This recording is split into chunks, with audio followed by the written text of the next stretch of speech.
This is all turning out, as I've often said it would, and a boring old bloom, always telling when people go, oh, you boring old sod, it makes you feel depressed. But all this unravels because it has to unravel in a certain way. There is no alternative to it unraveling. Printed paper money must go to its intrinsic value, which is zero. It must go there. And of course, I remember my first pint at the Tiger's Head, I think it was in Chislehurst. It cost about, it was old money then, it was a shilling or something like that, five or 6p now, something like that. That was for a pint. That pub now, I think, probably £6 for a pint. That's not because beer has got more expensive to produce. It's because that your currency has been degraded. It's the same with your house. It's the same with your car.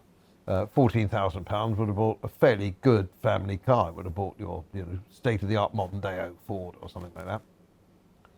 35,000 now. And with that's with all the improvements in technique of building and production techniques. So your money is degraded, and it's degraded year by year. And in the old days of the Bank of England, going right up to 1914, the Bank of England set the interest rates.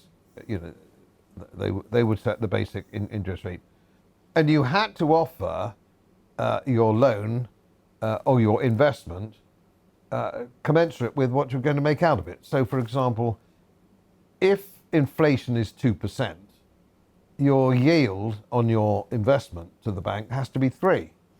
Otherwise, you're losing money, and vice versa. So, it's very important that you can outpace inflation with your coupon. Now that doesn't happen, and that hasn't happened for many years now. So let's take, for example, today. They say, oh, the inflation's only down to 3%. If you believe all that nonsense, just nonsense. If you went back to the old RPI, or you went to shadow stats in America, and actually there you can work out exactly what it'd be. They changed the basket of stuff. They take stuff out. Oh, that's gone up. We'll take it up. Whatever it takes to fudge the figures. Yeah, fudge it. So, for example, in the last year, most people's motor insurance, if they haven't claimed or done anything wrong or naughty and they're good customers, has gone up by 80%. That's if you're a good customer. So you're 80%. 80%.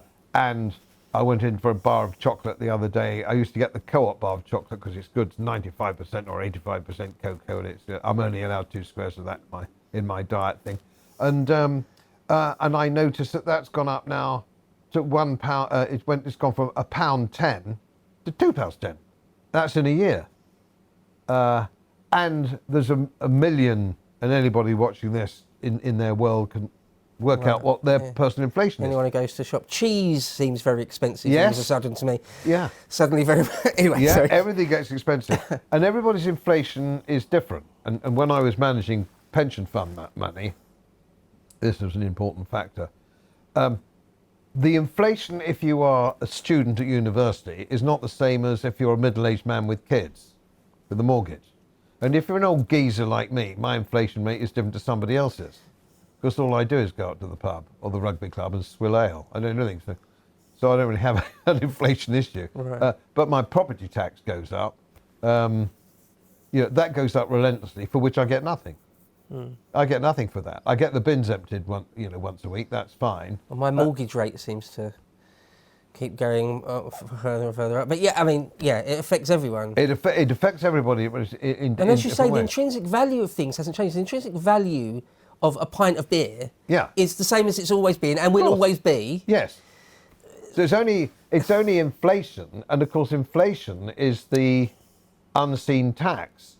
Now the government cannot live within their means. They always spend more money than they raise in tax. I mean, does that have to be the case? I mean, I know in practice it just is, but it doesn't have to be the case, does it necessarily? If you had an extremely prudent, economically savvy government. Yes. Oh, it could be done, but has it been done in the past, perhaps in the 19th century? Grover Cleveland or somebody it was done in recent history under the administration in America of Eisenhower. Right. He had 2 terms, and inflation was public borrowing didn't go up at all. Right. Budgets were balanced. Inflation was very low. He didn't get involved in any wars, Eisenhower, because he was a soldier and he knew what wars meant. As most of you know, my work is very heavily independently research based, and I get my information from all over the world. It would help if you press the subscribe button and the little bell next to it, because the more subscribers I have, the more likely it is that international independent research institutes will share their material with me. It's most helpful, and then of course I automatically share it with you. So, surprise, won't cost you anything. Thank you very much.